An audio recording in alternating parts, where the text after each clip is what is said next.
اعوذ باللہ من الشیطان الرجیم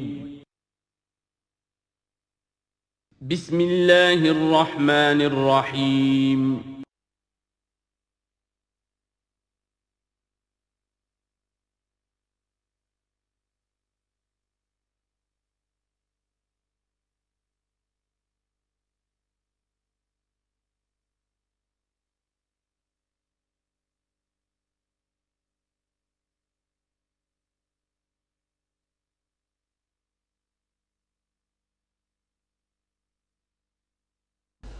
الحمد للہ وکفا والصلاة والسلام علی عباده الذین اصطفیٰ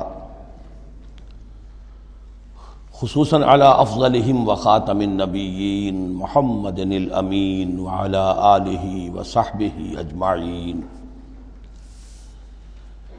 اما بعد فقد قال اللہ تبارک وتعالی کما ورد فی سورة النساء اعوذ باللہ من الشیطان الرجیم بسم اللہ الرحمن الرحیم یا ایہا الناس اتقوا ربکم الذی خلقکم من نفس واحدۃ وخلق منها زوجها وبث منہما رجالا کثیرا ونساء واتقوا اللہ الذی تساءلون به والارحام ان اللہ کان علیکم رقیبا صدق اللہ العظیم رب اشرح لی صدری ویسر لی امری واحلل عقدۃ من لسانی یفقہوا قولی اللہم ربنا الہمنا رشدنا واعذنا من شرور انفسنا اللہم ارنا الحق حقا وارزقنا اتباعہ وارنا الباطل باطلا وارزقنا اجتنابہ اللہم وفقنا لما تحب وترضى اللہم آنس وحشتنا فی قبورنا وارحمنا بالقرآن العظیم اللہم اجعلہ لنا اماما ونورا وہدا ورحمہ اللہم ذکرنا منہ ما نسینا وعلمنا منہ ما جہلنا وارزقنا تلاوتہ آناء اللیل وآناء النہار واجعلہ لنا حجتا یا رب العالمین آمین۔ آج ہم اللہ کا نام لے کر سورہ نساء کا ترجمہ اور مختصر تشریح شروع کر رہے ہیں۔ جیسا کہ میں آپ کو بتا چکا ہوں کہ قرآن مجید میں مکی اور مدنی صورتوں کے جو گروپ ہیں ان میں سے پہلا گروپ 5 صورتوں پر مشتمل ہے۔ مکی صورت صرف سورہ فاتحہ ہے، حجم میں بہت چھوٹی، معنی میں، مفہوم میں، عظمت میں، فضیلت میں بہت بڑی۔ اس کے بعد 4 صورتیں جو ہیں وہ مدنی ہیں، بقرہ، نساء، آل عمران اور مائدہ۔ اور یہ جو 4 صورتیں ہیں یہ دو صورتوں کے 2 جوڑوں کی شکل میں ہیں۔ سورۃ البقرہ، سورۃ آل عمران، یہ الزہراوین، خود حضور نے ان کو ایک نام دیا مشترک، اور ان میں جو مناسبتیں ہیں، مشابہت ہیں، وہ تفصیل کے ساتھ ہمارے ترجمے کے دوران سامنے آتے رہی ہیں۔ نسبت زوجیت کس اعتبار سے ہے، ایک دوسرے کی تکمیل کس پہلو سے کرتی ہیں، یہ بات بھی سامنے آئی۔ اب جو 2 صورتیں ہیں یہ سورۃ النساء اور سورۃ المائدہ، یہ جوڑے کی شکل میں ہیں۔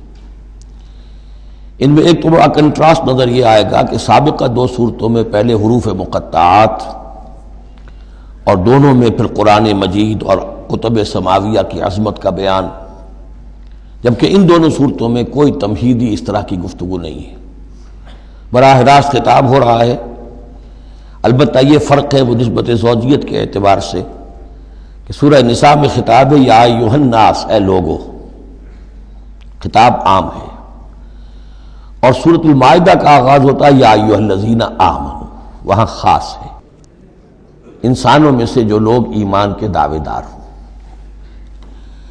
باقی جس طرح سورہ بقرہ اور سورہ آل عمران نصفین میں منقسم ہیں، اس طرح کا معاملہ ان دونوں صورتوں کا نہیں ہے۔ اپنے اسلوب کے اعتبار سے یہ دونوں صورتیں سورہ بقرہ کے نصف ثانی کے مشابہ ہیں، یعنی چند مضامین کی لڑیاں چل رہی ہیں لیکن آپس میں اس طرح بٹی ہوئی ہیں، گتھی ہوئی ہیں رسی کی طرح، کہ وہ نظر آئیں گی کٹواں، ایک لڑی لال ہے، ایک پیلی ہے، ایک ہری ہے، ایک نیلی ہے، لیکن جب آپ ان کو بٹ دیتے ہیں تو ایک طرف سے دیکھیں گے تو وہ کٹا پھٹا رنگ نظر آئے گا، مسلسل لال نہیں نظر آئے گا، مسلسل پیلا، نہ نیلا نہ ہرا۔ کھول دیں گے تو معلوم ہوگا کہ وہ تو واقعتاً ایک علیحدہ لڑی ہے، ایک نیلی ہے، ایک پیلی ہے۔ تو وہاں تو میں نے سورہ بقرہ میں آپ کو بتایا تھا کہ 4 ڈوریاں ہیں، 2 کا تعلق شریعت سے، شریعت میں 2 لڑیاں ہوئیں، ایک عبادات اور ایک معاملات۔ 2 کا تعلق ہے جہاد فی سبیل اللہ سے، ایک جہاد بالمال یعنی انفاق فی سبیل اللہ، اور ایک جہاد بالنفس کی آخری شکل یعنی قتال فی سبیل اللہ۔ یہ چاروں کا تانا بانا سورہ بقرہ کے نصف ثانی میں تھا۔ یہاں سورہ نساء میں بھی آپ دیکھیں گے کہ 3 لڑیاں ہیں یہاں، اور وہ اسی طرح آپس میں گتھی ہوئی ہیں، نظر آئیں گی کٹواں، لیکن اگر آپ ان سب کو علیحدہ علیحدہ کر لیں تو وہ اپنی جگہ پر ایک علیحدہ مضمون بن جائے گا۔ لیکن یہاں پر جو خطاب ہے، ایک لڑی تو وہ ہے کہ جس میں خطاب ہے اہل ایمان سے، اور وہ اسی طریقے سے جیسے سورہ بقرہ میں وہی 4 چیزیں اس میں آئیں گی، قتال، انفاق اور احکام شریعت، عبادات۔ لیکن دوسرا خطاب ہے اس میں اہل کتاب سے، اس میں یہ کہ نصارہ اور یہود دونوں گڈمڈ ہیں، ملے جلے ہیں۔ اب اہل کتاب کا معاملہ ہے، پہلی 2 صورتوں میں علیحدہ علیحدہ مسئلہ چل رہا تھا۔ تیسرے سب سے بڑا حصہ اس سورہ مبارکہ کا وہ ہے جو منافقین سے خطاب پر مشتمل ہے، لیکن وہ اکثر و بیشتر لوگ وہاں بات سمجھ نہیں پاتے، اس لیے کہ وہاں بھی خطاب ہوتا ہے یا ایھا الذین آمنوا سے۔ پورے قرآن میں کہیں یا ایھا الذین نافقوا نہیں آیا، یا ایھا الکافرون بھی ہے، یا ایھا الذین کفروا بھی ہے، یا ایھا الذین آمنوا بھی ہے، یا ایھا الذین نافقوا کہیں نہیں، اس لیے کہ منافق بھی قانوناً تو مسلمان ہی ہوتے تھے۔ تو اصل میں یہ بڑی گہری نظر کی ضرورت ہے کہ یہ پہچانا جائے کہ یہاں یا ایھا الذین آمنوا مومنین صادقین کی طرف روح سخن ہے یا منافقین کی طرف ہے۔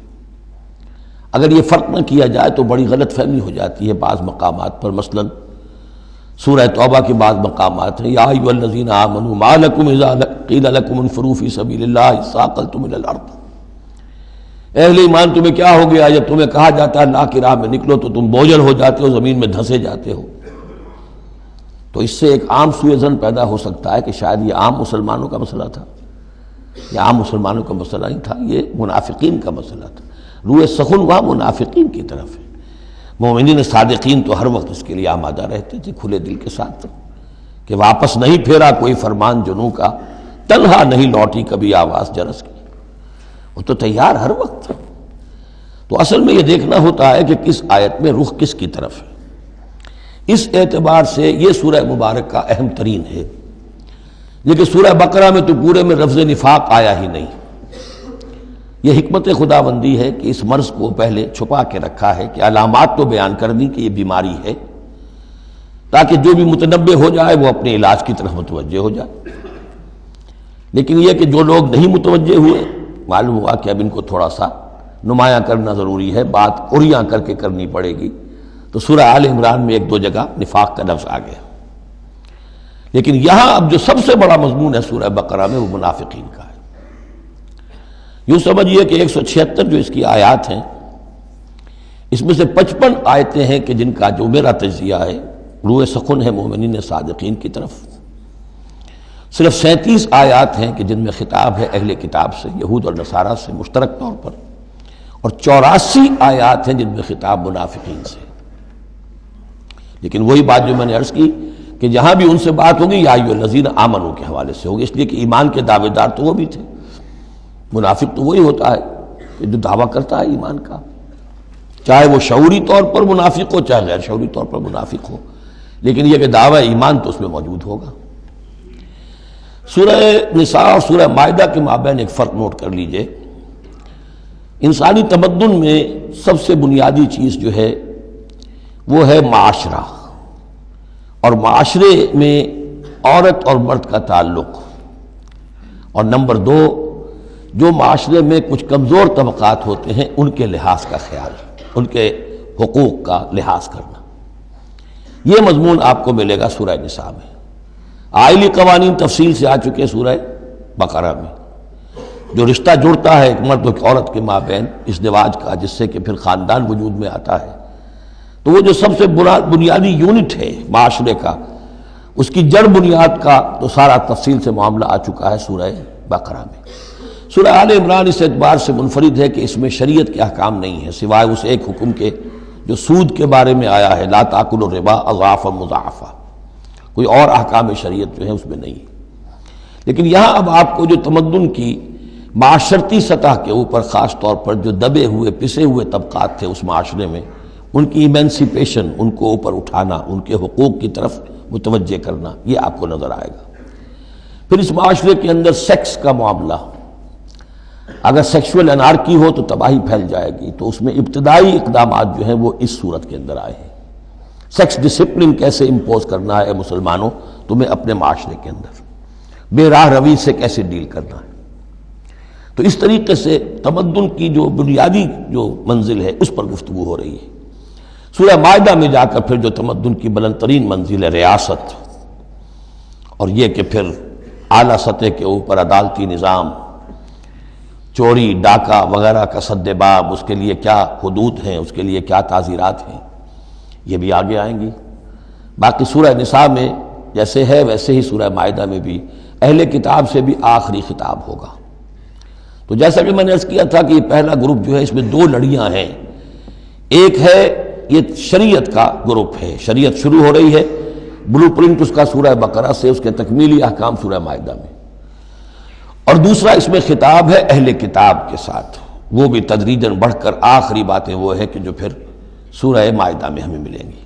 بس اتنی تمہید، اور اس میں بھی خاصا وقت صرف ہو گیا ہے۔ یا ایھا الناس اتقوا ربکم الذی خلقکم من نفس واحدۃ۔ اب دیکھیے معاشرتی مسائل کے ضمن میں گفتگو ہے تو ایسی بنیادی بات سے شروع کی ہے، اے لوگو اپنے اس رب کا تقوی اختیار کر لو جس نے تمہیں ایک جان سے بنایا، وَخَلَقَ مِنْهَا زَوْجَهَا، اور اسی سے اس کا جوڑا بنایا۔ یہاں یہ نوٹ کرنے والی بات ہے کہ یہاں حضرت آدم کا لفظ نہیں ہے کہ آدم سے ان کا جوڑا بنایا، بلکہ نفس سے بنایا۔ اس میں وہ بات پوری طریقے سے ایکوموڈیٹ ہو سکتی ہے کہ یہاں مراد کیا ہے، نوع ایک ہے، جنسیں دو ہیں، بکرا بکری نوع ایک ہے، جنس دو ہیں، ایک ہی نوع سے، اسی نوع سے تمہارا جوڑا بنایا۔ ہیومن بینگز ہومو سیپینز، نوع ایک ہے، سپیشیز ایک ہے، لیکن اس کے اندر ہی سے وہ سیکشول ڈفرینسیشن جو ہوئی ہے اس کے حوالے سے جوڑا بنا ہے۔ یا ایھا الناس اتقوا ربکم الذی خلقکم من نفس واحدۃ وخلق منها زوجها وبث منہما، اب یہاں پر مراد ہیں وہی آدم اور حوا، ان دونوں سے پھیلا دیے زمین میں کثیر تعداد میں مرد اور عورت، رجالا کثیرا ونساء۔ یعنی اس تمدن انسانی کو اگر آپ ٹریس کریں گے، پیچھے لے جائیں گے، تو اس کی کامن ایک اس کی بگننگ ہے، ایک انسانی جوڑا آدم اور حوا۔ اس رشتے میں پوری نوع انسانی جو ہے رشتہ اخوت میں منسلک ہو جاتی ہے، اس لیول پر جا کر۔ ایک ہے سگے بہن بھائی، ایک ہے دادا دادی پر جا کر کزنز مل جائیں گے، پردادا پردادی پر جا کر اور ایک لمبا حلقہ ہو جائے گا، چلتے جائیے تو آدم و حوا کی نسل جو ہے وہ جا کر آخر بالآخر ایک پیرنٹس ہیں، ایک کپل ہے، آدم اور حوا۔ واتقوا اللہ الذی تساءلون بہ والارحام، اور اس دیکھیے ایک ہی آیت میں دوسری مرتبہ پھر تقوی کا حکم، اور تقوی اختیار کرو اس اللہ کا جس کا تم ایک دوسرے کو واسطہ دیتے ہو۔ آپ کو معلوم ہے کہ دنیا میں فقیر بھی مانگتا ہے تو اللہ کے نام پر مانگتا ہے، اللہ کے واسطے مانگتا ہے، اور اکثر و بیشتر معاملات جو تمدنی ہوتے ہیں، گھریلو جھگڑے ہوں، ان کو بھی جب نمٹانا ہوتا ہے تو آخر کار کہنا پڑتا ہے کہ اللہ کا نام مانو اور تم یہ بات چھوڑ دو، اپنی اس ضد سے باز آ جاؤ۔ تو جہاں آخری اپیل کرنی ہے اللہ کے حوالے سے تو اس کا تقوی اختیار کرو، تو یہ جھگڑے ہو گئی نہیں، اس کے احکام پر چلو۔ اس نے سوسائٹی کے مختلف طبقات کے حقوق معین کر دیے، مرد کے حقوق، عورت کے حقوق، رب المال کے حقوق، عامل کے حقوق، مضاربت ہے تو ایک وہ ہے کہ جس کا سرمایہ ہے اور ایک وہ ہے کہ جو کام کر رہا ہے، دونوں کے کیا حقوق ہیں، کیا اختیارات ہیں۔ اگر ان کی پیروی کی جائے، ان کی پابندی کی جائے تو جھگڑا نہیں ہوگا۔ والارحام، اور رحمی رشتوں کا لحاظ رکھو۔ یہ وہ رحمی رشتہ ہے جیسا کہ میں نے بتایا، والدہ پر جا کر بہن بھائی ایک ہو گئے، دادی پر جا کر ایک اور بڑی تعداد میں ایک ہو گئے، یہ رحمی رشتے ہیں۔ لیکن انہی رحمی رشتوں کو پھیلاتے چلے جائیے تو کل بنی آدم اور جتنی بھی بنات حوا ہیں وہ سب ایک ہی نسل سے، ایک ہی باپ اور ایک ہی ماں کی اولاد ہیں۔ ان اللہ کان علیکم رقیبا، یقیناً اللہ تعالیٰ تم پر نگران ہے۔ یہ تقویٰ کی روح ہے۔ اگر یہ خیال رہے کہ میں کسی کی نگاہ میں ہوں، کوئی مجھے دیکھ رہا ہے، میرا ہر عمل اس کی نگاہ میں ہے، چھپا ہوا نہیں ہے، چاہے میں نے سب دروازے بند کر دیے، کھڑکیاں بند کر دیں اور پردے لگا دیے، سب کچھ ہو گیا، لیکن ایک آنکھ سے میں نہیں چھپ سکتا۔ ان اللہ کان علیکم رقیبا، اگر یہ مستحضر رہے تو پھر تقویٰ ہوگا، پھر اللہ کے حکم کی پابندی کی جائے گی۔ اب دیکھیے یہ حکمت نبوت ہے صلی اللہ علیہ وسلم، اس آیت کو حضور نے خطبہ نکاح میں شامل کیا، کیونکہ نکاح کا موقع کیا ہوتا ہے کہ ایک مرد ایک عورت کے درمیان پھر وہی رشتہ ازدواج قائم ہو رہا ہے، آدم کا ایک بیٹا، حوا کی ایک بیٹی، پھر اسی رشتے میں منسلک ہو رہے ہیں جس میں کہ آدم اور حوا تھے، جس طرح ان سے نسل پھیلی ہے اب ان سے آگے نسل بڑھے گی۔ لیکن یہ کہ اس پورے معاشرتی معاملے میں، خاندانی معاملات میں، عائلی معاملات میں، جیسے سورہ بقرہ میں ہم نے دیکھا کتنی مرتبہ واتقوا اللہ واتقوا اللہ واتقوا اللہ، تقویٰ نہیں ہوگا تو پھر خالی قانون جو ہے اس کے اندر وہ تاثیر نہیں ہوا کرتی۔ قانون کو تو تختہ مشق بھی بنایا جا سکتا ہے، وَلَا تَتَّخِذُوا آیَاتِ اللَّهِ هُزُوًا، اللہ کی آیات کا ٹھٹا ہی نہ بنا دو، کہ قانون کا تقاضا تو پورا ہو رہا ہے لیکن اس کی جو روح ہے وہ بالکل ختم ہو جاتی ہے۔ وَآتُوا الْيَتَامَىٰ أَمْوَالَهُمْ، اور وہ جو دبے ہوئے طبقات ہیں ان میں سے یتیم ایک اہم طبقہ تھا، ان کے کوئی حقوق نہیں تھے، مال ان کے ہڑپ کر لیے جاتے تھے، کمزور تھے۔ وَآتُوا الْيَتَامَىٰ أَمْوَالَهُمْ وَلَا تَتَبَدَّلُوا الْخَبِيثَ بِالطَّيِّبِ، ان کا مال جو ہے اس میں سے اچھا مال لے لیا، برا ان کو اپنا برا مال ان میں شامل کر دیا۔ انہیں کیا پتہ چلا؟ اگر اول تو یہ کہ ہڑپ ہی کر گئے، نہیں تو بہت متقی ہوئے تو چلیے تعداد پوری کر دی، لیکن یہ کہ ان کا جو اچھا مال تھا اپنے طرف لے لیا اور ردی مال ادھر لگا دیا۔ وَلَا تَأْكُلُوا أَمْوَالَهُمْ إِلَىٰ أَمْوَالِكُمْ، اور ان کے مال اپنے مالوں میں شامل کر کے ہڑپ نہ کرو۔ إِنَّهُ كَانَ حُوبًا كَبِيرًا، یقیناً یہ بہت بڑا گناہ، بہت بڑے بوال کی بات ہے۔ وَإِنْ خِفْتُمْ أَلَّا تُقْسِطُوا فِي الْيَتَامَىٰ، اور اگر تمہیں اندیشہ ہو کہ تم یتیم بچیوں کے بارے میں انصاف نہیں کر سکو گے، یعنی یتیم ایک تو لڑکا ہوا، چلیے اس کی ایک زندگی ہے، ایک خاص حد کو پہنچنے کے بعد وہ ایک انڈیپینڈنٹ لائف اختیار کر لے گا۔ یتیم لڑکی کا معاملہ یہ ہوتا تھا کہ وہ یہ کہ کوئی ولی ہے، اس سے انہیں نکاح بھی کر لیا لڑکی سے تاکہ اس کا مال بھی قبضے میں آ جائے، اور چونکہ یتیم ہے اس کے پیچھے اس کے حقوق کی نگہداشت کرنے والا کوئی ہے ہی نہیں۔ اگر ماں باپ ہوں تو ظاہر بات ہے کہ پھر وہ بچی کے حقوق کے بارے میں بھی تو کچھ بات کر سکیں، لہذا جس طرح چاہیں اس پر ظلم کریں، ان کا کوئی پرسان حال نہیں۔ تو اس میں خاص طور پر کہ یتیم ایک تو ہے لڑکا اور ایک لڑکی یتیم۔ وَآتُوا الْيَتَامَىٰ، اسے منکرین سنت نے، منکرین حدیث نے اس آیت کو مختلف طریقے سے وہ تعبیر کیا ہے، لیکن وہ میں یہاں اس وقت بیان نہیں کر سکتا۔ جو مفہوم میں صحیح سمجھتا ہوں، جو سلف سے چلا آ رہا ہے، جو حضرت عائشہ صدیقہ رضی اللہ تعالی عنہا سے مروی ہے، تو میں وہی بات بیان کر رہا ہوں۔ یہاں جو ہے دوسری آیت میں، یہ تیسری آیت میں، وہ یتامہ سے مراد ہیں یتیم بچیاں، یتیم خواتین۔ وَإِنْ خِفْتُمْ أَلَّا تُقْسِطُوا فِي الْيَتَامَىٰ فَانكِحُوا مَا طَابَ لَكُم مِّنَ النِّسَاءِ مَثْنَىٰ وَثُلَاثَ وَرُبَاعَ، تو پھر یہ ہے کہ تم ان یتیم بچیوں سے نکاح مت کرو، اور تمہیں جو پسند ہو، اگر ضرورت ہے دو دو تین تین چار چار کی حد تک تمہیں اجازت ہے، نکاح کر سکتے ہو۔ تعدد ازدواج کی یہی آیت قرآن مجید میں۔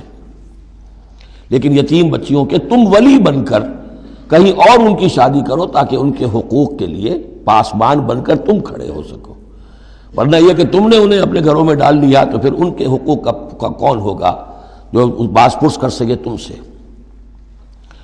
فَإِنْ خِفْتُمْ أَلَّا تَعْدِلُوا، البتہ یہ جو ہم نے آزادی دی ہے دو دو تین تین چار چار، اس کی ایک شرط ہے، اور وہ یہ کہ اگر دو شادیاں ہیں، تین ہیں، چار ہیں، تو عدل ہو۔ وَإِنْ خِفْتُمْ أَلَّا تَعْدِلُوا، اگر تم ان میں برابری نہ کر سکو، یہ اندیشہ ہو، فَوَاحِدَةً، تو پھر ایک ہی شادی کرو، ایک ہی بیوی، اس سے زائد نہیں۔ او ما ملکت ایمانکم، دوسرا کھاتا یہ ہے، یا جو تمہاری ملک یمین ہو، جو لونڈیاں ہوں، جو جنگوں میں غزوات میں جو بھی آتی تھی، وہ ایک علیحدہ معاملہ ہے، ان کی تعداد کے اوپر کوئی تعین نہیں ہے، لیکن پھر شادی ایک ہوگی۔ اگرچہ اس میں آگے چل کر بات آ جائے گی کہ اس انصاف میں قلبی رجحان اور میلان شامل نہیں ہے۔ جو چیز گنتی کی ہو سکتی ہے، ٹائم کتنا گزار رہے ہو، کس بیوی کے پاس کتنا، سب اس میں مساوات ہونی چاہیے۔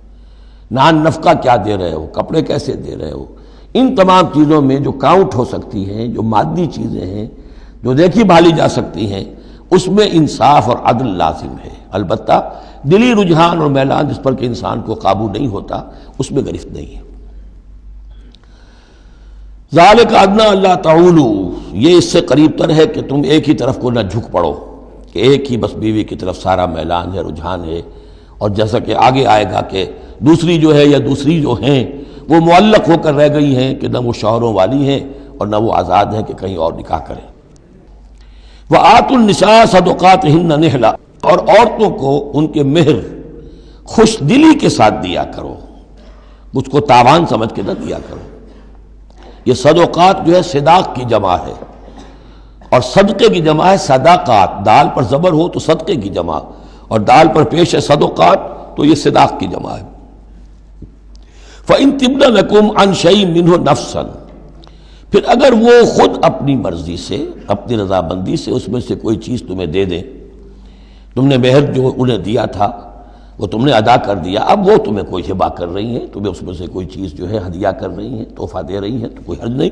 فَكُلُوهُ هَنِيًّا مَرِيًّا، تو تم اسے استعمال میں لاؤ، کھاؤ رچتا پچتا، اس میں کوئی حرج نہیں ہے۔ لیکن یہ ہے کہ وہ ہو ان کی مرضی سے، زبردستی نہیں، جبر کر کے نہ لے لیا جائے۔ فَإِن تِبْنَ لَكُمْ عَنْ شَيْءٍ مِّنْهُ نَفْسًا، بالکل اپنی مرضی سے۔ وَلَا تُؤْتُوا السُّفَهَاءَ أَمْوَالَكُمُ الَّتِي جَعَلَ اللَّهُ لَكُمْ قِيَامًا وَارْزُقُوهُمْ فِيهَا وَاكْسُوهُمْ وَقُولُوا لَهُمْ قَوْلًا مَّعْرُوفًا۔ اب ایک معاشرے میں طبقہ ایسا بھی ہوتا ہے سفہاء، بچہ ہے ابھی اس کو سمجھ نہیں ہے، یا آوارہ ہو گیا ہے، باپ مال بہت چھوڑ گیا ہے، اب وہ مال اڑا رہا ہے، تو یہاں پہ تصور دیا گیا کہ اس میں معاشرتی سطح پر روک تھام ہونی چاہیے۔ یہ نہیں کہ میرا مال ہے میں جیسے خرچ کروں۔ تو اموالکم کہا گیا، یہ اصل میں ایک معاشرے کی ایک مشترک سی چیز ہے، مشترک بہبود کے لیے ہے، چاہے انفرادی ملکیت ہے لیکن پھر بھی اس معاشرے کی اس کے اندر مشترک بہبود ہونی چاہیے۔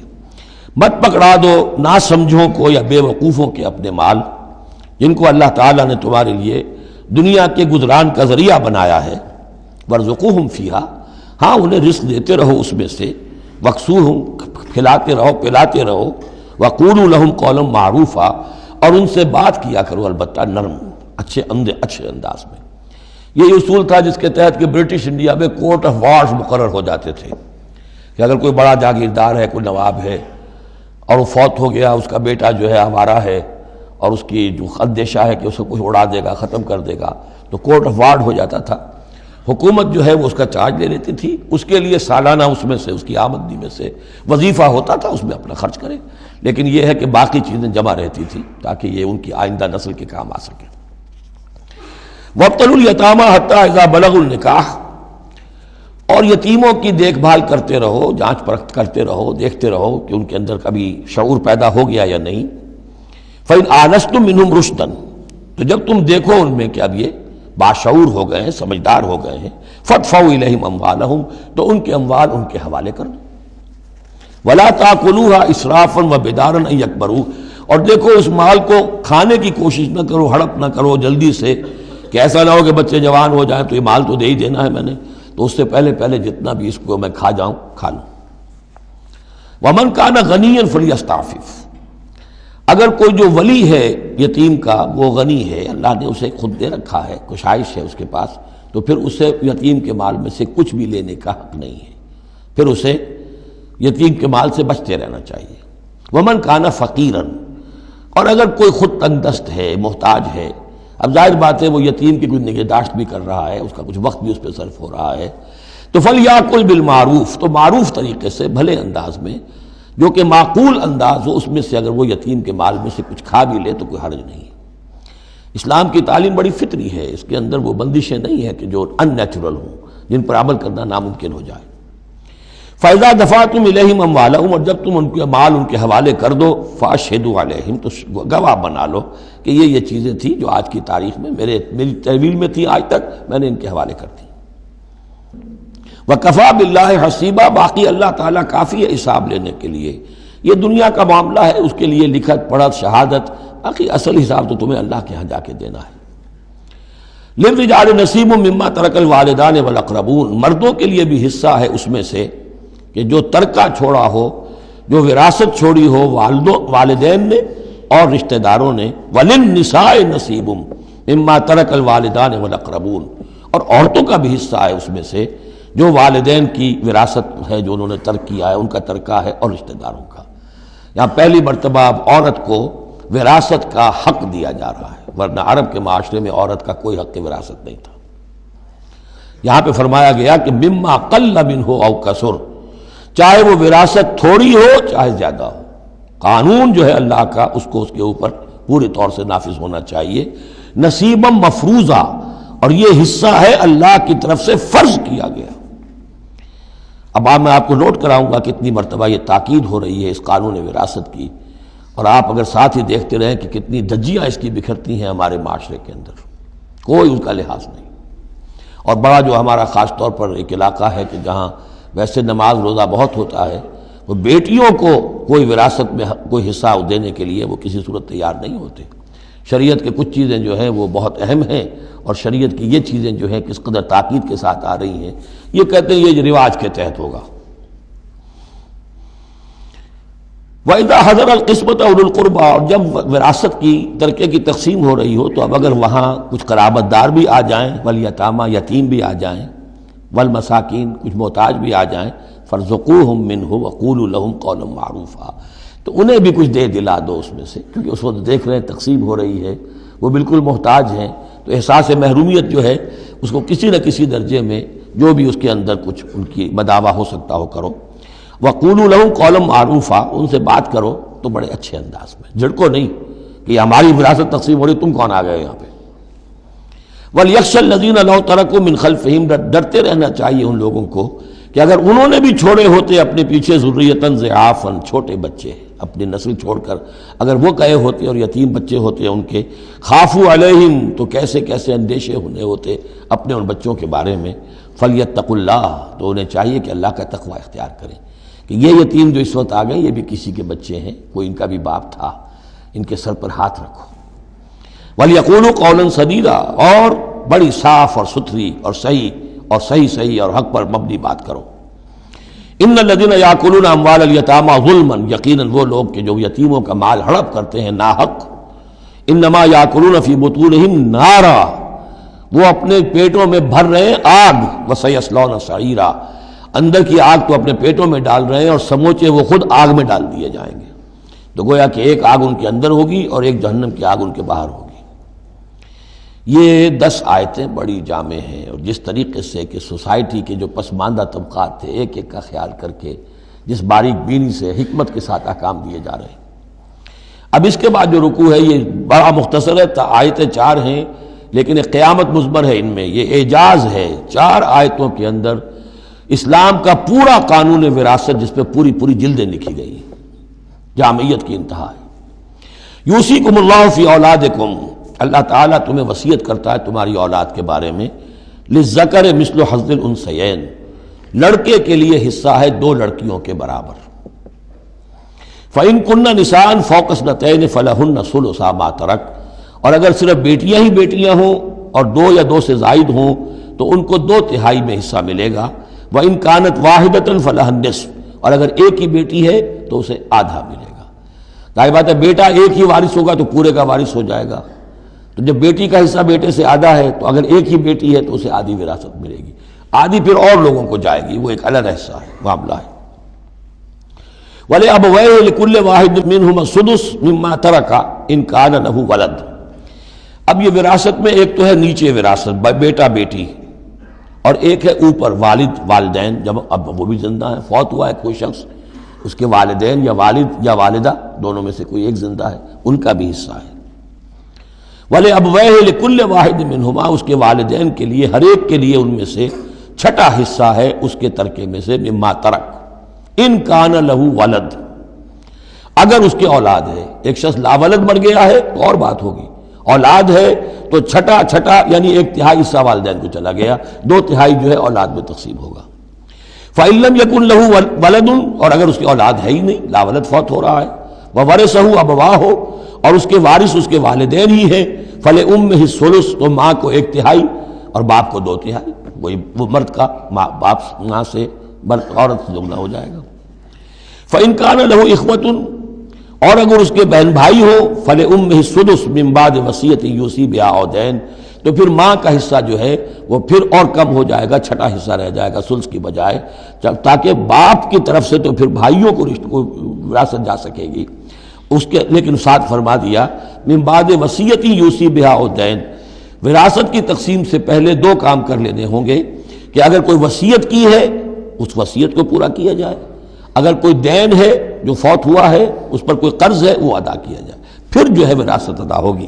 من بعد وصیت یوصی بہا او دین، آباؤکم و ابناؤکم لا تدرون ایہم اقرب لکم نفعا، تمہارے باپ یا تمہارے بیٹے تم نہیں جانتے کہ ان میں سے کون تمہارے لیے زیادہ نافع ہے، زیادہ قریب ہے نفع کے اعتبار سے۔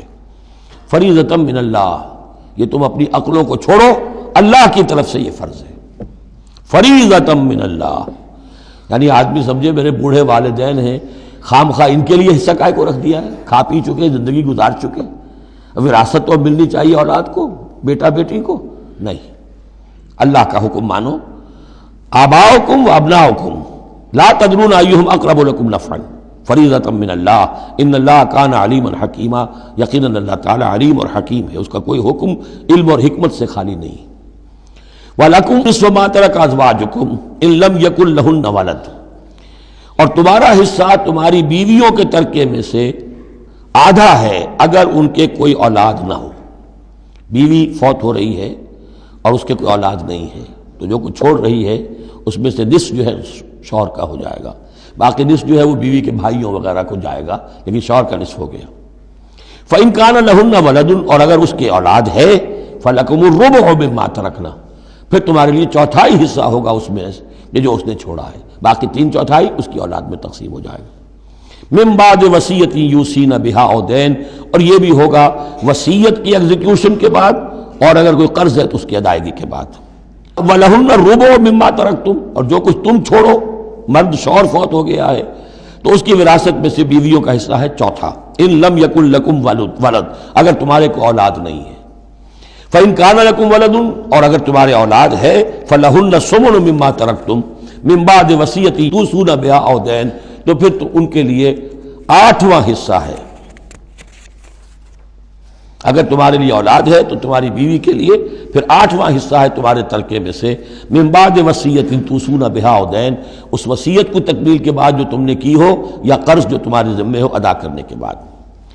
وَإِن كَانَ رَجُلٌ يُورَثُ كَلَالَةً، اور اگر کوئی شخص جس کی وراثت جو ہے تقسیم ہو رہی ہے کلالہ تھا، او امراتن، یا کوئی عورت بھی کلالہ ہو سکتی ہے۔ یہ کلالہ کون ہوتی ہے؟ جس کے نہ تو والدین ہو نہ اولاد ہو، میت ہے، فوت شدہ مرد ہے یا عورت ہے، تو جو نہ تو ہے اوپر والدین میں سے کوئی اور نہ کوئی اولاد میں سے، وہ اس کو کلالہ کہتے ہیں۔ بہن بھائی ہیں، اب بہن بھائیوں میں جو تقسیم ہوگی وہ ایک تقسیم تو وہی ہے کہ جو حقیقی اور عینی اور اللاتی بہن بھائیوں میں ہوتی ہے، وہ تو ہے اسی طرح جیسے کہ اولاد کی ہے، لیکن یہاں خاص حکم دیا جا رہا ہے۔ عربوں میں اصل میں 3 قسم کے بہن بھائی ہوتے تھے۔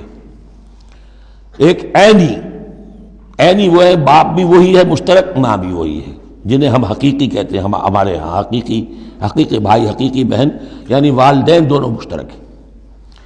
اللاتی کہ باپ ایک ہے اور مائیں جدا ہیں، لیکن عرب میں ان میں کوئی فرق نہیں تھا، وہ بھی حقیقی کہلاتے تھے۔ حکم جو ہے معاشرے کے اندر ان کے عینی اور اللاتی بہن بھائیوں کا ایک ہی تھا، کوئی فرق نہیں تھا۔ ان کے ہاں سوتیلا وہ کہلاتا تھا کہ ماں ایک ہو باپ اور ہوں۔ ایک شخص کی اولاد تھی، وہ فوت ہو گیا، اب اس کی بیوی نے دوسری شادی کر لی ہے، اب اس سے بھی اولاد ہے، تو ماں تو ایک ہے، اولاد 2 ہیں، 2 باپ سے ہیں، وہ کہلاتے ہیں کہ جو اخیافی ہیں۔ ان کا حکم دے رہا ہے کہ اگر کوئی شخص مرا ہے وہ کلالہ ہے، چاہے وہ مرد ہے یا عورت ہے، وَلَهُ أَخٌ أَوْ أُخْتٌ، اس کی ایک بہن ہے یا ایک بھائی ہے، فَلِكُلِّ وَاحِدٍ مِّنْهُمَا السُّدُسُ، تو ان میں سے ہر ایک کے لیے 6واں حصہ ہے۔ فَإِن كَانُوا أَكْثَرَ مِن ذَلِكَ، اور اگر وہ اس سے زیادہ ہیں، فَهُمْ شُرَكَاءُ فِي الثُّلُثِ، پھر وہ 1/3 میں حصے دار رہیں گے. من بعد وصیت یوصی بہا او دین، یہی 2 شرطیں پھر ہیں. اس وصیت کو ایگزیکیوٹ کرنے کے بعد جو کی گئی ہو یا قرض کی ادائیگی کے بعد، غیر مضار، اور یہ سارا کام ایسے ہونا چاہیے کہ کسی کو ضرر پہنچانے کی نیت نہ ہو. وصیۃ من اللہ، یہ اللہ کی طرف سے تاکید ہے. واللہ علیم حلیم، اللہ تعالیٰ سب کچھ جاننے والا، کمال حلم والا ہے. اس کے حلم پر دھوکہ نہ کھاؤ کہ وہ تمہیں پکڑ نہیں رہا ہے. اس کی پکڑ جب آئے گی تو ان بطش ربک لشدید، پھر اس کی پکڑ بڑی سخت ہوگی. تلک حدود اللہ، یہ اللہ کے حدود ہیں. ومن یطع اللہ ورسولہ یدخلہ جنات تجری من تحتہا الانہار، جو اللہ اور اس کے رسول کی اطاعت کرے گا وہ داخل کرے گا انہیں ان باغات میں جن کے دامن میں ندیاں بہتی ہوں گی، خالدین فیہا، جس میں وہ ہمیشہ ہمیش رہیں گے. وذالک الفوز العظیم، اور یقیناً یہ بہت بڑی کامیابی ہے. ومن یعص اللہ ورسولہ ویتعدی حدودہ، اور جو کوئی نافرمانی کرے اللہ اور اس کے رسول کی اور تجاوز کرے اس کی حدود سے، یدخلہ نارا خالدا فیہا، اس کو وہ داخل کرے گا آگ میں جس میں وہ ہمیشہ ہمیش رہیں گے. وَلَهُ عذاب مہین، اور ان کے لیے عذاب مہین ہوگا، اہانت آمیز عذاب. اب جو میں نے عرض کیا تھا سیکس ڈسپلن، اسلامی معاشرے کی اب تطہیر شروع ہو رہی ہے. مکے میں تو ظاہر بات ہے مسلمان جب تک تھے تو غلبہ وہاں کفار کا تھا. اب یہاں مدینے میں اللہ نے مسلمانوں کو وہ حیثیت دی ہے کہ اپنے معاملات کو سنوارنا شروع کریں، تو ایک ایک کر کے ان معاشرتی چیزوں کو اور ان سوشل پرابلمز کو ڈیل کیا جا رہا ہے. اب اگر کوئی سیکشول انارکی ہے، کوئی بدکاری معاشرے میں ہے، کیا کیا جائے، کیسے روک تھام ہو، اس کے ابتدائی احکام یہ آ رہے ہیں. اس کے تکمیلی احکام جو ہے وہ سورہ نور میں آئیں گے چل کر، یہ تدریجاً. یہ سورہ نساء، پھر ہے سورہ نور، احزاب، پھر ہے سورہ نور، اور پھر ہے سورہ مائدہ. اب اللہ تعالیٰ کی حکمت یہ ہوئی کہ سورہ نور اور سورہ احزاب کو کافی دور آگے رکھا ہے مصحف میں، اور یہاں پر سورہ نساء کے بعد سورہ مائدہ آ گئی ہے. ورنہ سورہ نساء، پھر سورہ احزاب، پھر سورہ نور، اور پھر سورہ مائدہ ہے. ترتیب یہ ہے. باقی اور بھی مدنی صورتیں درمیان میں ہیں، لیکن یہ 4 بڑی بڑی صورتیں جو ہیں جن میں معاشرتی مسائل جو ہیں وہ تفصیل سے آئے ہیں، وہ ان کی ترتیب یہ ہے. واللاتی یاتین الفاحشۃ من نسائکم، اور وہ عورتیں تمہاری عورتوں میں سے جو کوئی کسی بے حیائی کا ارتکاب کریں، فاستشہدوا علیہن اربعۃ منکم، تو پھر گواہ بناؤ، گواہ لاؤ ان پر تم میں سے 4. اگر وہ گواہی دیں، فإن شہدوا، اگر گواہی دیں کہ ہاں اس عورت نے بدکاری کی ہے، فامسکوہن فی البیوت، تو پھر ان عورتوں کو گھروں میں بند کر دو.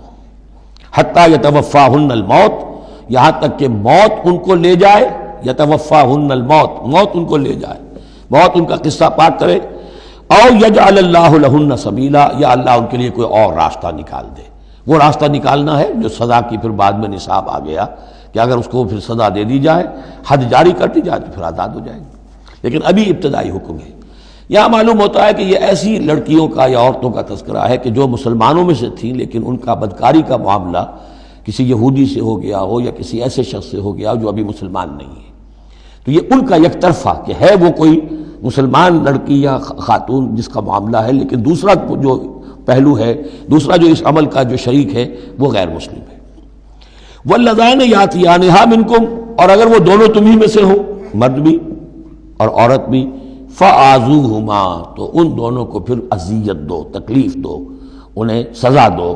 فإن تابا واصلحا، پھر اگر وہ توبہ کر لیں اور اصلاح کر لیں، فأعرضوا عنہما، تو ان کو چھوڑ دو.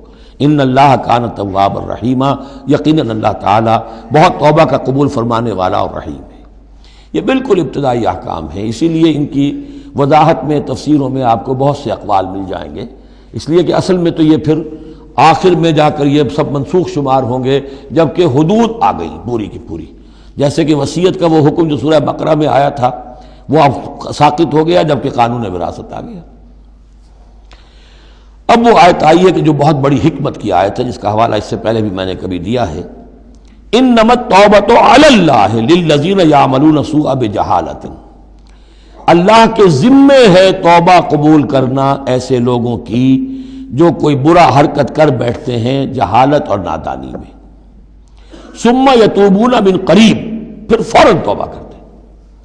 یعنی اگر ایمان اندر ہے تو کسی وقت ایسا تو ہو گیا کہ کوئی خارجی اثرات اتنے پوٹنٹ ہو گئے یا نفس کے اندر ہیجان ایسا ہو گیا کہ آدمی کنٹرول نہیں کر سکا، لیکن جیسے ہی اس کے بعد ہوش میں آئے گا اس پر شدید پچھتاوا، شدید ندامت طاری ہو جائے گی۔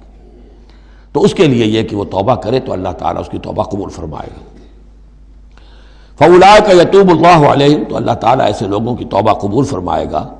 وَكَانَ اللَّهُ عَلِيمًا حَكِيمًا، اللہ تعالیٰ علیم اور حکیم ہے۔ وَلَيْسَتِ التَّوْبَةُ لِلَّذِينَ يَعْمَلُونَ السَّيِّئَاتِ، ایسے لوگوں کا کوئی حق نہیں ہے توبہ کا کہ جو اپنی برائی حرکتیں کرتے رہیں، حرام خوریاں کرتے رہیں، زندگی بھر عیش لڑاتے رہیں۔ حتیٰ اذا حضر احدهم الموت قال انی تبت الآن، یہاں تک کہ جب موت کا وقت آ جائے تو کہیں کہ اب میں توبہ کرتا ہوں۔ یہ توبہ نہیں ہے۔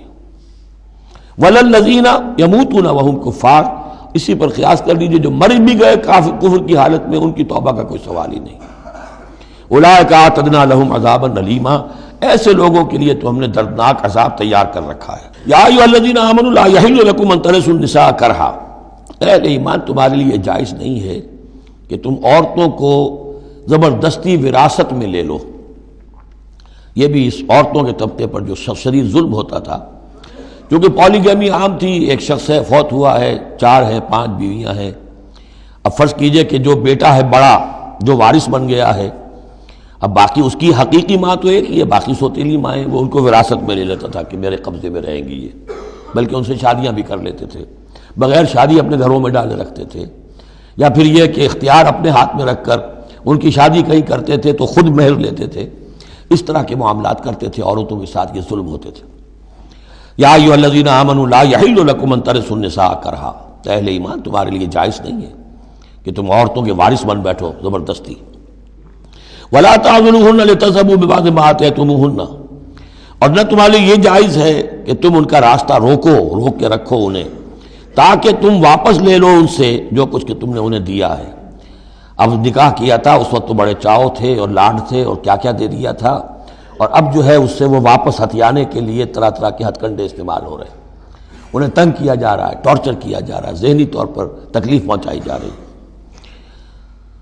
الا یاتین بفاحشۃ مبینہ، ہاں اگر کسی سے صریح جو ہے حرام کاری کا فعل سرزد ہو گیا، اس پر کچھ زیادتی کی جائے، اسے کچھ سزا دی جائے، جیسے کہ اوپر آ چکا ہے فعذوہما، اس وقت تو اجازت ہے۔ اس کے بغیر جو ہے کسی کے اوپر زیادتی کرنا، خاص طور پر اگر نیت یہ ہے کہ میں اس سے اپنا مہر واپس لے لوں۔ وعاشروہن بالمعروف، دیکھو عورتوں کے ساتھ معاشرت اختیار کرو، رہو سہو معروف طریقے پر، بھلے طریقے پر، اچھے طریقے پر، نیکی اور راستی کے ساتھ۔ فَإِن كَرِهْتُمُوهُنَّ فَعَسَىٰ أَن تَكْرَهُوا شَيْئًا وَيَجْعَلُ اللَّهُ فِيهِ خَيْرًا كَثِيرًا، تو اور اگر تمہیں کسی وجہ سے اب وہ ناپسند ہو گئی ہے، انہیں پسند نہیں کرتے تم، تو ہو سکتا ہے کہ کسی شے کو تم ناپسند کرو، درا حال ہے کہ اللہ نے اسی میں تمہارے لیے خیر کثیر رکھ دیا۔ پتہ نہیں ایک عورت جو ہے کسی ایک اعتبار سے آپ کے دل سے اتر گئی ہے، طبیعت کا میلان نہیں رہا ہے، اس میں اور کون کون سی خوبیاں ہیں، کس اعتبار سے آپ کے لیے وہ خیر کا ذریعہ بنتی ہے، تو اللہ کے حوالے کرو اس معاملے کو، لیکن ان کے ساتھ رکھو معاشرت صحیح، ان کے حقوق ادا کرتے ہوئے۔ ہاں اگر معاملہ ایسا ہو گیا ہے کہ ساتھ رہنا ممکن نہیں ہے تو طلاق کا راستہ کھلا ہے، شریعت اسلامی نے اس میں کوئی تنگی نہیں رکھی ہے، یہ کرسچینٹی کی طرح کا کوئی غیر معقول نظام نہیں ہے کہ طلاق ہو ہی نہیں سکتی، وہاں یہ کہ طلاق کا راستہ کھلا ہے۔ وَإِنْ أَرَدْتُمْ اسْتِبْدَالَ زَوْجٍ مَكَانَ زَوْجٍ، اور اگر تم نے فیصلہ ہی کر لیا ہو کہ ایک بیوی کی جگہ کوئی دوسری بیوی لانی ہے، وَآتَيْتُمْ إِحْدَاهُنَّ قِنْطَارًا، اور ان میں سے کسی ایک کو تم نے ڈھیروں مال دیا ہو، فَلَا تَأْخُذُوهُ مِنْهُ شَيْئًا فَلَا تَأْخُذُوا مِنْهُ شَيْئًا، اس میں سے کوئی شے واپس نہیں لے سکتے، جو مہر دیا تھا وہ ان کا ہے، اب اس میں سے کچھ واپس نہیں لے سکتے۔ أَتَأْخُذُونَهُ بُهْتَانًا وَإِثْمًا مُبِينًا، کیا تم لوگے وہ مہر واپس ان سے ناحق اور صریح گناہ کے طور پر؟ وَكَيْفَ تَأْخُذُونَهُ، کچھ عقل کے ناخن لو، کچھ شعور اور کچھ شرافت کا ثبوت دو، کیسے ان سے وہ مال تم واپس لینا چاہتے ہو؟ وَقَدْ أَفْضَىٰ بَعْضُكُمْ إِلَىٰ بَعْضٍ، جبکہ تم ایک دوسرے سے مل چکے ہو، تمہارے مابین انتہائی قریبی رشتہ جو بھی ہو سکتا ہے دنیا کا وہ قائم ہو چکا ہے۔ وَأَخَذْنَا مِنْكُمْ مِيثَاقًا غَلِيظًا، اور وہ تم سے بہت گہرا قول و قرار لے چکی تھی۔ اب قول و قرار ہوتا ہے نکاح کے وقت، اس میں ذمہ داری لیتا ہے مرد، کوئی ایک وہ بھی ایک کانٹریکٹ ہے۔ وَلَا تَنكِحُوا مَا نَكَحَ آبَاؤُكُم مِّنَ النِّسَاءِ إِلَّا مَا قَدْ سَلَفَ، اور جو تمہارے آباء نے تمہارے باپوں نے جن سے نکاح کیا ہو ان سے تم نکاح مت کرو. جو میں نے کہا تھا نا کہ جو سوتیلی مائیں ہوتی تھیں ان کو وہ اپنے نکاح کر کے گھر میں ڈال دیا یا بغیر نکاح کے ڈال دیا. یہ نکاح وہاں بھی اس معاشرے میں بھی اس کو کہتے تھے نکاح مقت، بہت ہی برا نکاح ہے. فطرت انسانی تو اباح کرتی ہے لیکن رواج ان کا تھا. یہاں قرآن مجید نے آ کر اس کا جو ہے سختی کے ساتھ سدباب کیا. وَلَا تَنكِحُوا مَا نَكَحَ آبَاؤُكُمْ، جن عورتوں سے نکاح کیا ہو تمہارے باپوں نے ان سے نکاح نہ کرو. مِنَ النِّسَاءِ إِلَّا مَا قَدْ سَلَفَ، سوائے اس کے کہ جو ہو چکا. إِنَّهُ كَانَ فَاحِشَةً وَمَقْتًا، یقیناً یہ بڑی بے حیائی کی بات ہے اور اللہ تعالیٰ کے غضب کو بھڑکانے والی ہے. وَسَاءَ سَبِيلًا، اور بہت ہی برا راستہ ہے. اب یہ طویل آیت آ رہی ہے جس میں محرمات ابدیہ کا بیان ہے کہ کن رشتوں میں نکاح کا معاملہ نہیں ہو سکتا. ایک مرد کن کن اپنی خواتین رشتہ داروں سے شادی نہیں کر سکتا. حرمت علیکم امہاتکم، حرام کر دی گئی تم پر تمہاری مائیں. نمبر 1. وبناتکم، تمہاری بیٹیاں.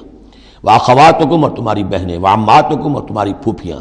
وخالاتکم، اور تمہاری خالائیں. وبنات الاخ، اور بھائی کی بیٹیاں یعنی بھتیجیاں. وبنات الاخت، اور بہن کی بیٹیاں یعنی بھانجیاں. وامہاتکم اللاتی ارضعنکم، اور تمہاری وہ مائیں جنہوں نے تمہیں دودھ پلایا ہے. واخواتکم من الرضاعۃ، اور تمہاری دودھ پلانے والیوں کی بیٹیاں کہ جو تمہارے اب بہن بن گئی ہیں رضاعی. وامہات نسائکم، اور تمہاری بیویوں کی مائیں یعنی ساس جن کو ہم کہتے ہیں خوش دامن. وربائکم اللاتی فی حجورکم، اور اگر وہ کہ جو ربیبہ ہوں جو تمہارے ہاں پلی بڑھی ہوں. من نسائکم اللاتی دخلتم بہن، ربیبہ یا ربیب اس کو کہتے ہیں کہ ایک عورت کے پہلے کوئی اولاد تھی، آپ نے ان سے شادی کی ہے تو وہ اولاد بھی ساتھ لے آئی ہے. اب وہ آپ کی بیٹے بیٹیاں ہی ہو گئی آپ کی، لیکن وہ آپ کے حقیقی بیٹے بیٹیاں نہیں، ربیب کہلاتے، ربیب اور ربیبہ.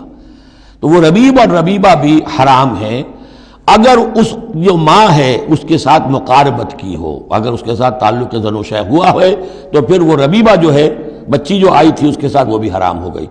لیکن اگر کسی وجہ سے بغیر اس کے کہ ان کے ساتھ کوئی جنسی تعلق ہو طلاق ہو جائے تو پھر اس ربیبہ کے ساتھ نکاح ہو سکتا ہے. وَرَبَائِبُكُمُ اللَّاتِي فِي حُجُورِكُم مِّن نِّسَائِكُمُ اللَّاتِي دَخَلْتُم بِهِنَّ، جن سے تم نے صحبت کی ہو ان کی جو بیٹیاں ہیں سابقہ شوہروں سے وہ حرام ہیں. فَإِن لَّمْ تَكُونُوا دَخَلْتُم بِهِنَّ، اور اگر تم نے ان سے صحبت نہ کی ہو فَلَا جُنَاحَ عَلَيْكُمْ، تو پھر کوئی حرج نہیں ہے. وَحَلَائِلُ أَبْنَائِكُمْ، اور تمہارے بیٹوں کی عورتیں یعنی بیٹوں کی بیویاں، بہو جن کو ہم کہتے ہیں تمہاری بہو ہیں. الَّذِينَ مِنْ أَصْلَابِكُمْ، لیکن بیٹے وہ جو تمہارے اپنے صلب سے ہوں، اپنے صلبی بیٹے، منہ بولے بیٹے کا معاملہ نہیں ہے.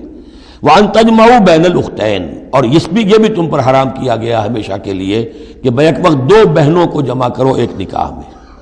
إِلَّا مَا قَدْ سَلَفَ، سوائے اس کے کہ جو ہو چکا. إِنَّ اللَّهَ كَانَ غَفُورًا رَحِيمًا، یقیناً اللہ غفور الرحیم. جو ہو گیا پہلے کا، اس کو تو گڑھے مردے اکھاڑے نہیں جا سکتے، لیکن آئندہ کے لیے یہ محرمات ابدیہ ہیں. اس میں حضور نے اضافہ کیا ہے کہ دو بہنوں کو بھی ایک وقت نکاح میں نہیں رکھ سکتے، اسی طرح خالہ بھانجی کو بھی نکاح میں نہیں رکھ سکتے، اور پھپھی بھتیجی کو بھی نکاح میں نہیں رکھ سکتے. یہ محرمات ابدیہ ہیں کہ جن کے ساتھ کسی حال میں کسی وقت شادی نہیں ہو سکتی. اب ہے وہ محرمات جو عارضی ہیں. والمحصنات من النساء، وہ عورتیں جو کسی اور کے نکاح میں ہیں. اب یہ اس وجہ سے کہ وہ اس کے نکاح میں ہیں آپ پر حرام ہے. ہاں اگر وہ طلاق دے دے پھر آپ شادی کر سکیں گے اس سے، لیکن یہ کہ اس کے اوپر جو حرمت ہے اس کی وہ حرمت ابدی اس نوع کی نہیں ہے جو اس آیت میں جو بیانات ہوئی، بلکہ یہ کہ وہ تو کسی اور کے نکاح میں ہونے کی. محسنات، حسن کہتے ہیں قلعے کو، جو قلعے میں ہیں، پہلے ہی ایک خاندان کے قلعے کے اندر ہیں وہ اور شوہر والیاں ہیں. الا ما ملکت ایمانکم، سوائے یہ کہ ان میں سے کوئی تمہارے ہاں کنیز بن کر آ جائے. اب ظاہر بات ہے جنگ ہوئی ہے، وہ عورتیں جو ہیں مشرک مردوں کی بیویاں ہیں، وہ لونڈیاں بن کے آ گئی ہیں، تو اگرچہ وہ بیویاں ہیں مشرکوں کی، محسنات ہیں اس معنی میں، لیکن وہ لونڈی کی حیثیت سے آپ کے لیے جائز ہوں گی. کتاب اللہ علیکم، یہ اللہ کی کتاب ہے، حکم ہے، فرض ہے تمہارے اوپر. وَأُحِلَّ لَكُم مَّا وَرَاءَ ذَلِكُمْ، اب اس کے علاوہ تمہارے لیے تمام عورتیں حلال ہیں. تو آپ نے دیکھا کہ کتنی تھوڑی سی تعداد میں عورتیں ہوئیں کہ جن سے نکاح حرام ہوا، باقی کثیر تعداد. یعنی مباحات کا دائرہ بہت وسیع ہے، محرمات کا دائرہ بہت محدود ہے. ان تبتغوا باموالکم، لیکن یہ کہ اس کے لیے نکاح ہوگا مہر دے کر، اموال کے ساتھ تم اس میں نکاح کرو۔ محسنین، نیت ہو گھر میں بسانے کی، قلعے میں لانے کی، غیر مسافہین، صرف مستی نکالنے کی نہیں، یعنی یہ جو ہے اس کو ایک کھیل اور ہابی نہ بنا لو، گھر میں آباد کرنے کی نیت ہو، اس سے شادی کی جائے۔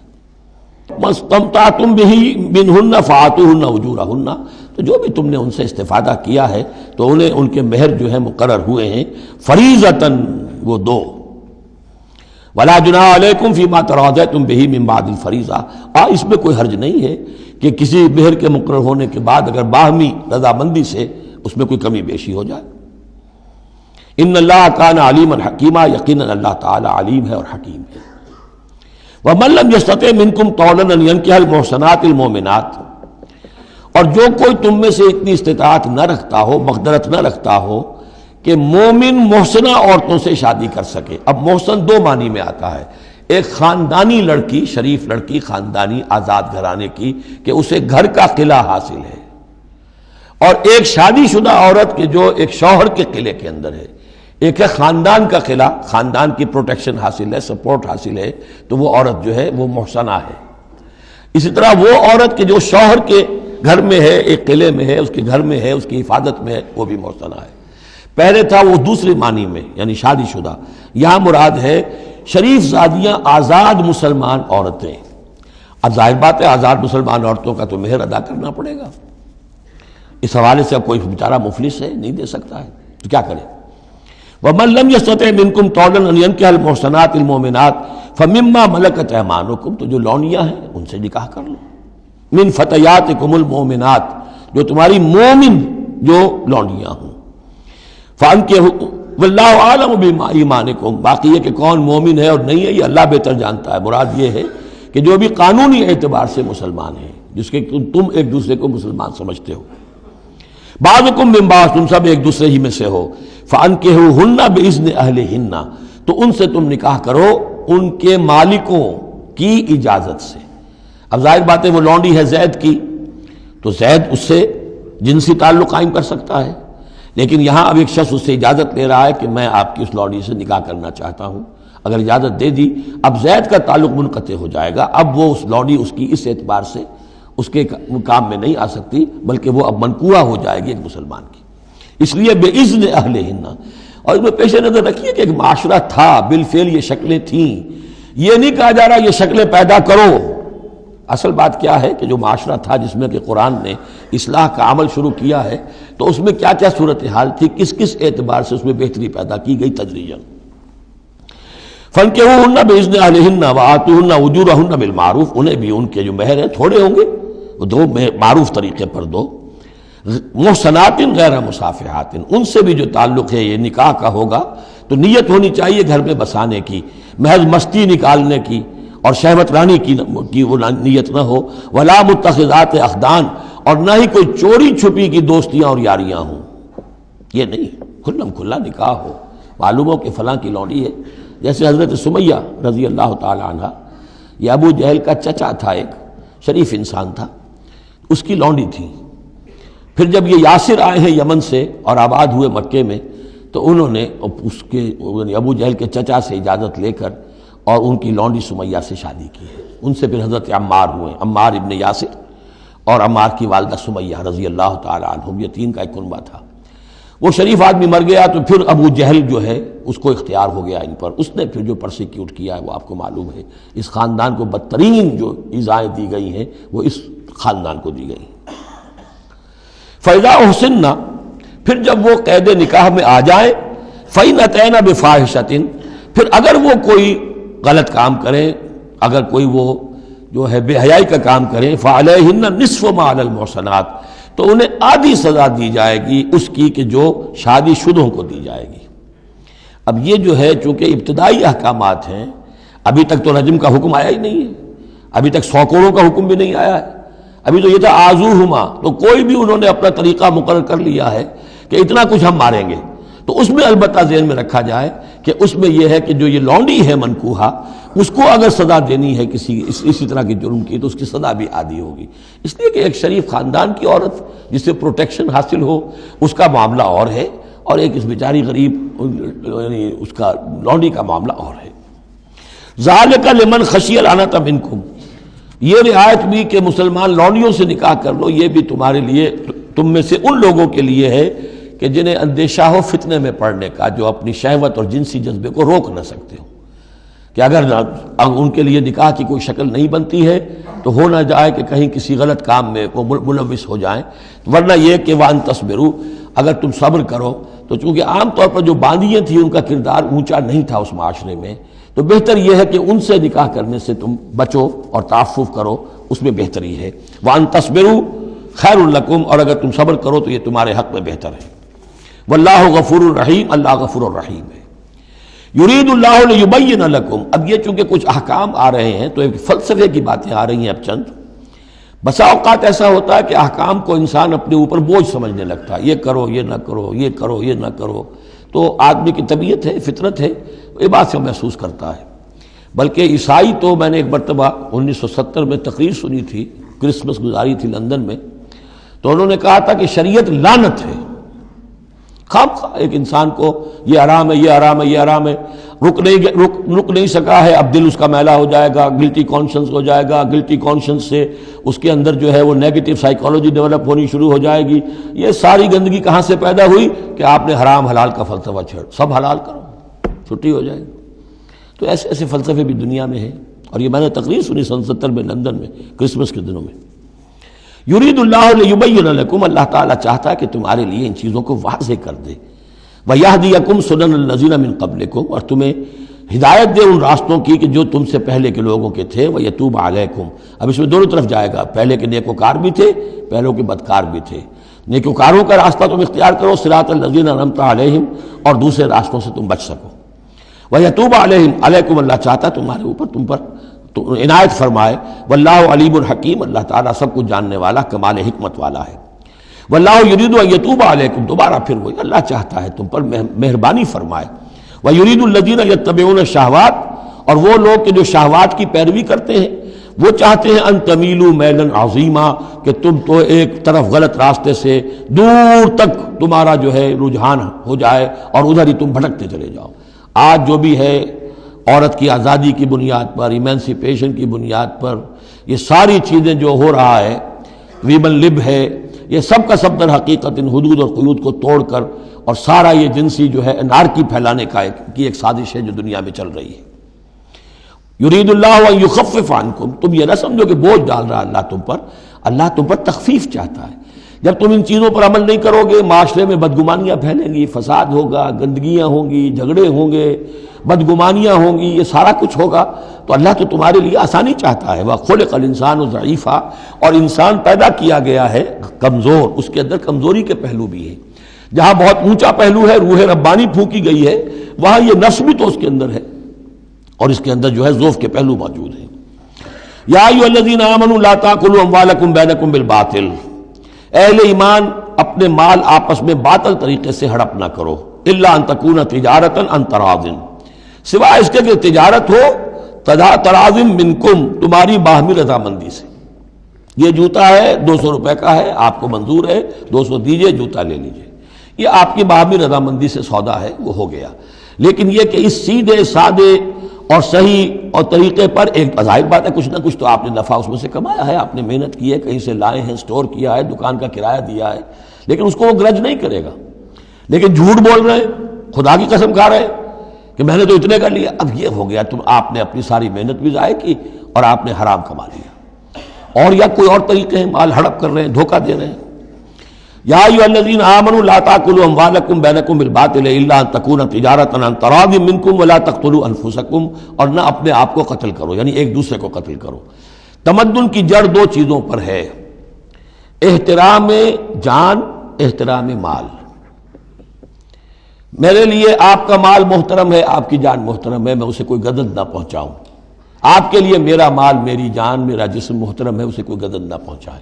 اگر تو یہ جنٹل مین ایگریمنٹ ہمارا چلتا ہے تب تو ہم ایک معاشرے میں رہ سکتے ہیں، ایک ملک میں رہ سکتے ہیں، اور اس میں اطمینان ہوگا، سکون ہوگا، چین ہوگا۔ اور جہاں یہ دونوں احترام ختم ہو گئے، جان کا نہ مال کا، تو ظاہر بات ہے کہ پھر وہاں سکون کہاں سے آئے گا، اطمینان کہاں سے آئے گا، چین کہاں سے آئے گا۔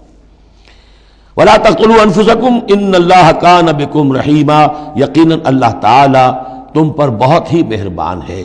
ومن یفعل ذلک عدوانا وظلما، اور جو کوئی بھی یہ کام کرے گا، دو کام، چوری اور دھوکہ اور قتل نفس، ظلماً اور عدوانا تعدی کے ساتھ، ظلم کے ساتھ، فسوف نصلیہ نارا، تو اسے تو ہم جھونک دیں گے آگ میں، وکان ذلک علی اللہ یسیرا، اور یہ چیز اللہ پر بہت آسان ہے۔ یہ نہ سمجھنا کہ کیا اللہ تعالیٰ تمام نوع انسانی کو جہنم میں جھونک دے گا، یہ اللہ کے لیے بہت آسان ہے۔ بارک اللہ لی ولکم فی القرآن العظیم ونفعنی وإیاکم بالآیات والذکر الحکیم۔